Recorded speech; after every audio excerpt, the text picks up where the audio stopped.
Los seres humanos, desde el comienzo de nuestra existencia, hemos sido reflexivos, expresivos y sociales. Por eso tenemos necesidades asociadas a estas características, como el saber cuál es el propósito de nuestra existencia, conocernos a nosotros mismos, interactuar con otros para formar parte de un grupo y encontrar con quien entablar una relación sentimental, sexual y en algunos casos con miras a reproducirse. También contamos con la inteligencia, que es esa capacidad que nos permite estudiarnos, conocernos y aprender de nosotros mismos, y estudiar, conocer y aprender del mundo que nos rodea y poder actuar en consecuencia. Pero la inteligencia por sí sola no era suficiente para satisfacer nuestras carencias. Así vino a nosotros la creatividad. Fue realmente gracias a esta combinación que pudimos adoptar las conductas necesarias para solventar las carencias. Las artes son entonces un efecto colateral de esta combinación. A partir de aquí, iniciaremos una serie de videos en donde intentaré darles una idea global de las circunstancias históricas y sociales en las que se ha desarrollado la danza, no como un hecho aislado, sino en contexto al contrastarla un poco con la historia del arte y la historia universal, tratando de resaltar los hechos importantes en las sociedades para luego abarcar el tema del arte y la danza. Para este video nos centraremos en la prehistoria, que es el periodo de tiempo previo a la invención de la escritura. Así que presta atención, porque esto es la prehistoria parte 1, historia. Hoy día sabemos que los seres humanos existimos en la Tierra desde hace unos 1,8 millones de años. La primera especie considerada humana fue el Homo habilis u hombre de Neandertal, llamada así por su habilidad manual para crear herramientas con piedras. Este evolucionaría en el Homo erectus hace 1,5 millones de años, llamado así por adoptar la bipedestación. Esta privilegiaría la vista y oído de los seres humanos, haciéndoles ver y escuchar más lejos, les permitiría un nuevo repertorio de movimientos y haría que las extremidades evolucionasen de manera diferente, piernas y pies para sostener y transportar al cuerpo, y manos y brazos para las tareas manuales. En oposición, la bipedestación nos hizo perder velocidad para correr y debilitó nuestro olfato.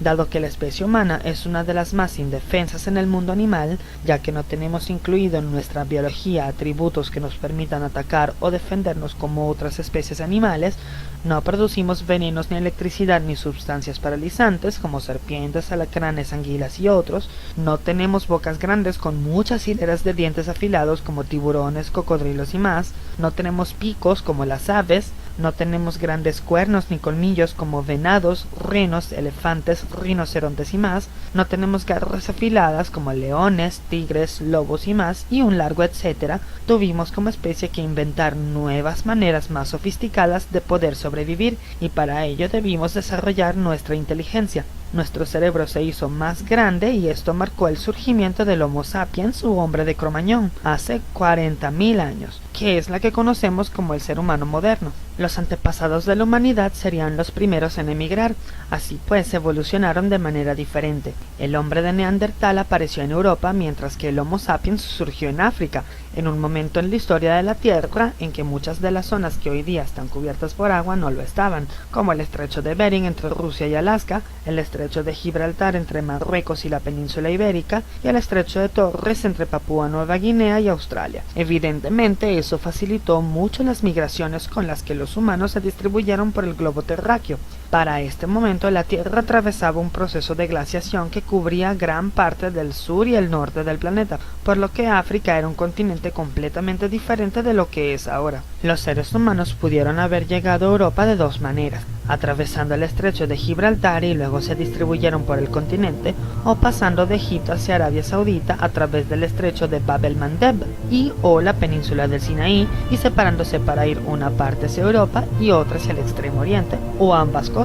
En el extremo oriente, los grupos se volverían a separar, una parte para ir al sur y gracias a la navegación llegarían a Papúa Nueva Guinea, Indonesia y Australia, en ese momento unidas en una sola tierra, y luego otras islas del Pacífico incluyendo Hawái. También es posible que en esas exploraciones algunas poblaciones llegaran a Perú o Chile. En el caso de América, la teoría más ampliamente aceptada sugiere que los seres humanos cruzaron por el estrecho de Bering llegando a Alaska, parte de los Estados Unidos, y seguirían hacia abajo.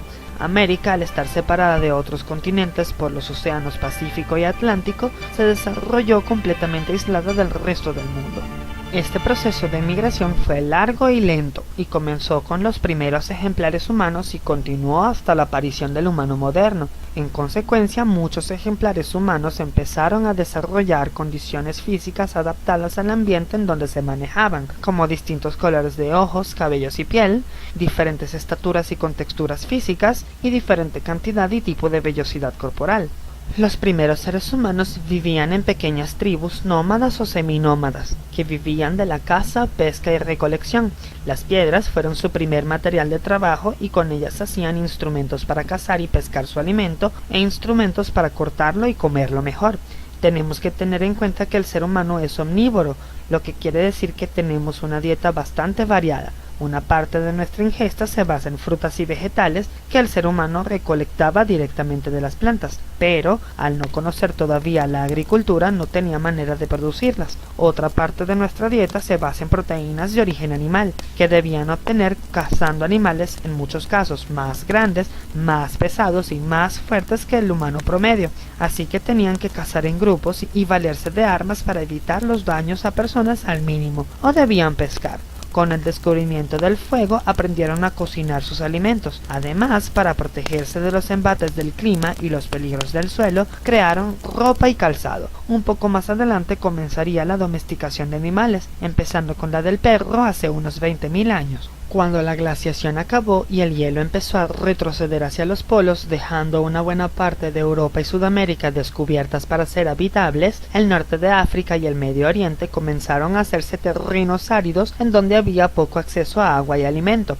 Los humanos debieron entonces asentarse en las orillas de los ríos para poder tener de ambas cosas. Así pues, el ser humano se volvió sedentario.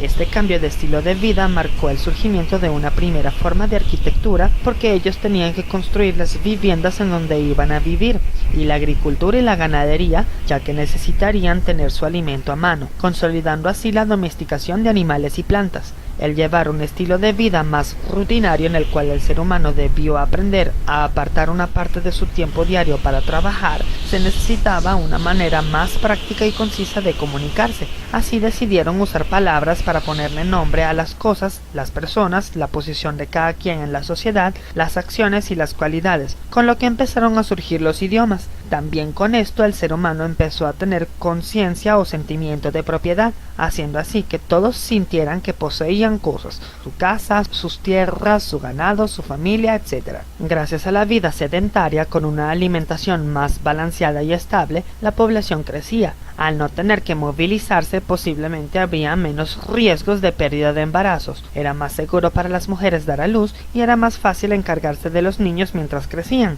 Con el aumento demográfico vino la consecuente necesidad de crear orden y parámetros dentro de las sociedades, y para ello decidieron nombrar a alguien quien sería el líder encargado de guiar los destinos y deseos de las personas, dando inicio a la política. Y, por supuesto, como líder le tocaba administrar los recursos y dictar las leyes de la sociedad. Dado que poco a poco se mejoró los métodos de agricultura y ganadería, empezó a haber excedentes, lo que motivó al intercambio comercial, dando origen a la economía. Por supuesto, las fechas especiales y las prácticas artísticas en masa también comenzaron a practicarse cíclicamente, y con ello se formaría la cultura, que les serviría como una manera de distinguir cada sociedad la una de las otras. Esto hizo que las personas y sus líderes sintieran arraigo por el sitio donde habitaban y por lo tanto debían protegerlo de invasores, lo que trajo pues un inicio de la carrera armamentista. En algunos casos los gobernantes con ambición y deseos de expandir su territorio y por ende su autoridad y riquezas buscaron dominar a pueblos vecinos. El hecho de permanecer en el mismo sitio indefinidamente hizo que las personas aprendieran a conocer y utilizar los recursos que hubiera en el entorno donde vivían. Es gracias a esto que los humanos descubrieron los metales y cómo trabajarlos. Ellos se dieron cuenta de que al calentar un metal era más fácil moldearlo de lo que era tallar una piedra, y que cuando el metal se enfriaba podía ser más resistente que la misma, por lo que se podía usar por mucho más tiempo antes de que se dañase, dando inicio así a las llamadas las artes del fuego. La mayoría de las piezas eran dagas, cuchillos y espadas para utilizar con el ganado, comer y pelear, y cascos y escudos para defenderse. Ya para este momento el ser humano ocupaba todo el largo y ancho del planeta. En Europa habitaba principalmente íberos, celtas, vascones, aquitanos, lusitanos, tartesios, fenicios y cartaginenses en la península ibérica, galos, belgas, vascones y narbonesios en Francia y Bélgica, umbros, sabelios, vénetos, sículos y etruscos en Italia, eslavos, escandinavos, alemanes, teutones y tedescos en Alemania, eslavos y escitas en Rusia y sus alrededores, britónicos y celtas en Inglaterra, Gales e Irlanda y pictos en Escocia. En América habitaban los carales, anasazi, chumúes, paracas, chibchas, zapotecas, toltecas y muchos otros. En Asia los territorios más poblados eran el Valle del Indio y China. Hacia el sur de Asia las poblaciones aún vivían en pequeñas tribus. En Oceanía vivían los papúes, nativos australianos y austronesios. Sin embargo, hubo sitios de Oceanía como Nueva Zelanda que no serían poblados sino hasta mucho después. Aquellas conocidas como las grandes civilizaciones de la antigüedad surgieron entre el norte de África y el Medio Oriente. Muchas de estas dejaron inventos importantes para la posteridad. Por ejemplo, a los fenicios se les atribuye el primer alfabeto y la moneda. A los mesopotámicos se les atribuye la invención de la rueda y el ábaco. A los chinos se les atribuye los primeros ejemplos de imprenta tradicional, entre otras cosas. Los sumerios también darían su pequeño avance en el desarrollo de la escritura con su escritura cuneiforme, que consistía en conos o triángulos que, dependiendo de su tamaño y abertura de ángulo, podían querer decir muchas cosas. Los fenicios crearían una forma de escribir basada en la fonética de su idioma, dando una letra a cada sonido y escribiendo las letras que formarían la sucesión de sonidos para formar las palabras, idea que sobrevive hasta nuestros días en la mayoría de los idiomas occidentales. Sin embargo, muchos pueblos conocerían el alfabeto gracias a los griegos en vez de los fenicios. Una de las más célebres civilizaciones sería el antiguo Egipto, que aún hoy día maravilla a historiadores, arqueólogos e historiadores del arte. Los egipcios serían un imperio de corte monárquico en el que el emperador era considerado hijo de los dioses. Sin embargo, durante toda su historia, este sería invadido y conquistado por diversas poblaciones. En el 332 a.C. sería conquistado por Alejandro Magno de Macedonia y en el 30 a.C. por los romanos, aunque dejarían su huella cultural en los pueblos conquistadores que aprenderían muchas cosas sobre su arte, cultura y sistema político y las adoptarían como suyas. Los egipcios, a diferencia de muchos otros pueblos de la antigüedad, se expandieron muy poco. En general ellos no se preocuparon tanto por conquistar nuevos pueblos y se dedicaron más a mantener su imperio. A pesar de ello, sí tuvieron oprimido durante un tiempo al pueblo judío. Tuvieron guerras de liberación contra invasores hicsos y también intentaron conquistar a los hititas sin éxito, terminando en un tratado de paz. Ellos también dieron pasos hacia la creación de un sistema gráfico de comunicación conocido como los jeroglíficos. En ellos, cada símbolo sería equivalente de una palabra. Aunque los animales tienen inteligencia y emociones, lo que nos diferencia de ellos es que los humanos tenemos un cúmulo de cualidades que nos otorgan un grado de conciencia diferente. Esta conciencia es la que nos permite observarnos a nosotros mismos como individuos con ideas, emociones, intereses y habilidades que nos hacen únicos o nos distinguen de los demás. Esta misma conciencia también traspasa nuestra propia existencia y nos hace reflexionar sobre nuestro propósito en el mundo y lo que puede pasar luego de nuestra muerte. Eso hace entonces que los humanos tengamos la necesidad de dejar un legado, sea en los recuerdos de nuestros seres queridos o en obras materiales para la comunidad que atestiguen nuestra existencia. Es por eso que las primeras formas de arte versaban sobre la espiritualidad y la religión. Siendo que el ser humano primitivo tuvo que arreglárselas en contra de un clima inhóspito y pocos recursos biológicos para enfrentarse a los peligros de su entorno, todos sus actos estaban orientados a sobrevivir y mantener la especie. Para ello tuvo que valerse de su inteligencia para entender el mundo que lo rodeaba, de su creatividad para solucionar los problemas que encontraba para su subsistencia y de su adaptabilidad al ambiente donde se encontraba y sus condiciones. El arte sería entonces un efecto colateral de esta combinación. A partir de la invención de la escritura, alrededor del 3500 a.C., pasamos de la prehistoria a la historia. Ahora le tocaría el turno del protagonismo histórico a dos civilizaciones tan grandes y poderosas que aún en el presente se sienten sus influjos en nuestras sociedades, la antigua Grecia y la antigua Roma. Espero que te haya gustado este video y que te haya hecho entender un poco más sobre cómo fue la evolución de la humanidad durante la prehistoria. En una próxima parte hablaremos específicamente sobre qué pasó con el arte en esta época. Mientras tanto, te invito a que le des me gusta al video, a que dejes un comentario en la caja de comentarios, te suscribas al canal y compartas este video con tus amigos. Y nos vemos pronto.